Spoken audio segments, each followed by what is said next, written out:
Mango ice cream বাড়িতে এইভাবে যদি বানিয়ে খান তাহলে আর কোনোদিন বাইরে থেকে আমের আইসক্রিম কিনে অন্তত খেতে ইচ্ছা করবে না। তো এই আমের আইসক্রিম বানানোর জন্য আমি প্রথমে দুটো ফুটফুটো দেখে আম নিয়ে নিচ্ছি। আর চলুন এবার এদেরকে শ্যাম্পু করিয়ে ভালো করে স্নান করিয়ে দিই। দাঁড়ান আমার কথা শুনে ভুলেও এদেরকে আবার শ্যাম্পু করাতে যাবেন না। যাই হোক, ভালো করে পরিষ্কার জলে বেশ কিছুক্ষণ ধুয়ে নিন। আর কাটার আগে ভালো করে একটু 3 ঘন্টা 4 ঘন্টা মতো জলে ভিজিয়ে রাখুন। তার আগে চলুন আলাপটা সেরে নিই। হ্যালো বন্ধুরা, welcome back to my channel. কেমন আছেন সবাই? আশা করছি আপনারা সকলে খুব ভালো আছেন আর সুস্থ আছেন। আমগুলোকে এবার আমি ভালো করে কেটে নিয়েছি। আর চলুন এদেরকে একটু সাজগোজ করিয়ে ফেলি, মানে একটু ছুরি দিয়ে একটু ছড় টেনে নিই আগে। তারপরে একটু কিউব শেপ করার জন্য আমি এইখান দিয়ে একটু করে দাগ টেনে নেব। এবার দেখুন এখানটা কত সুন্দর লাগছে।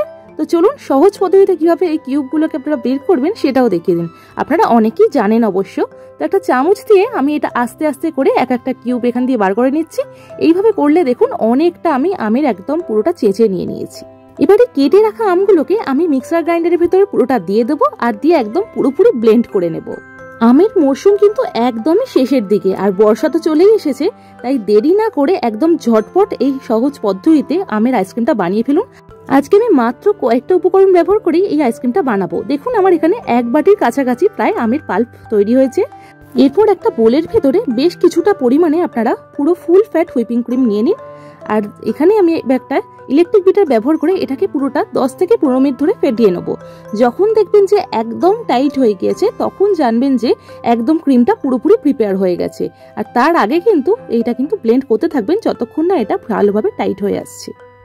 এইভাবে 10 মিনিট ধরে এরকম ভাবে ব্লেন্ড করার পর দেখুন এটা ভীষণভাবে টাইট হয়ে গেছে। দেখুন এটা একদমই নিচে পড়ছে না, মানে এটা একদমই কমপ্লিটলি রেডি হয়ে গেছে। তো চলুন পরবর্তী ধাপে যাচ্ছি।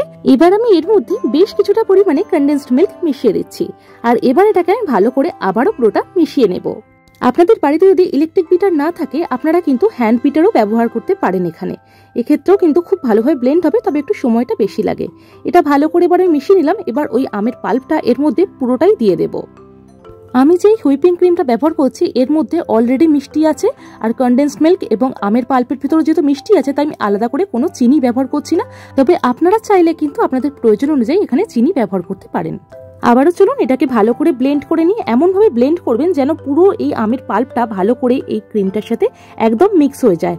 আর সত্যি বলতে এই আইসক্রিমটা খেতে কিন্তু দুর্দান্ত হয়। তাই অবশ্যই কিন্তু আমের সিজন শেষ হওয়ার আগে এই আমের আইসক্রিমটা একবার হলেও বাড়িতে ট্রাই করে দেখুন, খেতে কিন্তু দুর্দান্ত হবে। আর এই ব্যাপারে কিন্তু কোনো সন্দেহ নেই। আমি আবারও 2-1 মিনিটের জন্য এটাকে খুব ভালো করে হুইপ করে নিলাম। এবার দেখুন এটা একদম টাইট হয়ে গিয়েছে, মানে একদমই কিন্তু দেখুন এটাকে আমি ওপর থেকে যে ফেলছি এটা কিন্তু নিচে পড়ছে না। তো চলুন এটা একদম কিন্তু প্রিপেয়ার হয়ে গিয়েছে। চলে যাচ্ছি পরবর্তী ধাপে।